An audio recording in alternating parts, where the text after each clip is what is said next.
नमस्कार दोस्तों, बहुत बहुत स्वागत है आप सभी का हमारी 2 मिनट स्टोरी में। दोस्तों, आज की कहानी बहुत ही खास है। आप सब पूरी कहानी सुनिएगा, बताइए कहानी कैसी लगी।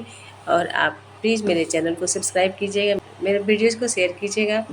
आइए सुनते हैं आज की कहानी। कल से मेरे पैर धरती पर नहीं पड़ रहे थे। रात को मारे उत्तेजना की नींद भी नहीं आई थी। इस पल की कितनी प्रतीक्षा थी मुझे।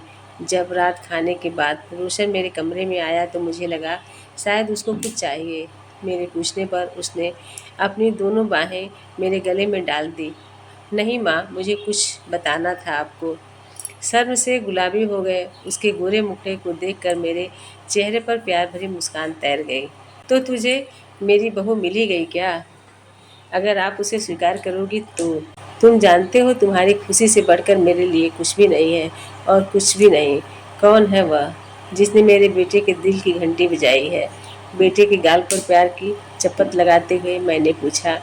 माँ, प्रिया नाम है उसका। मेरे साथ एमबीए की है। उसे हम 2.5 साल से जानते हैं और पसंद करते हैं।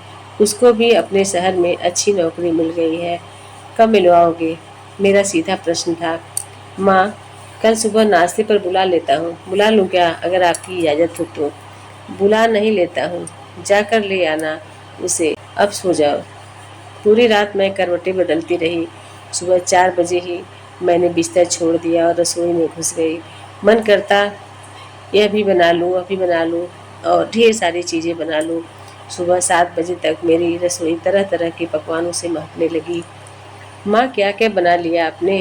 पूरा घर महक रहा है। आप क्या रात भर बनाती ही रहीं, सोई नहीं? आश्चर्य और प्यार दोनों रोशन के स्वर में था।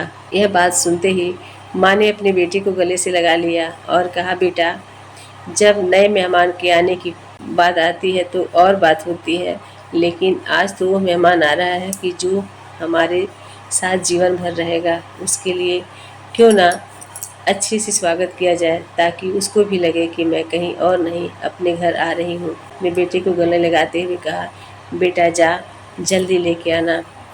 रोशन गए और लेकर के अपनी प्रिया को साथ आए। माँ देखते ही उन दोनों की आरती उतारी, फिर कमरे में बिठाया और दोनों को थोड़ी देर के लिए छोड़ दिया। ढेर सारी बातें किए और जाते जाते रोशन की माँ ने उसे एक शाल और एक सूट गिफ्ट किया।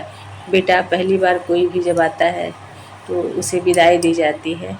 ये मेरे तरफ से शगुन है तुम्हारा। प्रिया की माँ नहीं थी, वो भी माँ के प्यार को चाहती थी और उसे उम्मीद भी नहीं था कि सास के रूप में उसको ऐसी माँ मिलेगी। तीनों एक दूसरे से लिपटते हैं और फिर 1 महीने बाद शादी हो जाती है।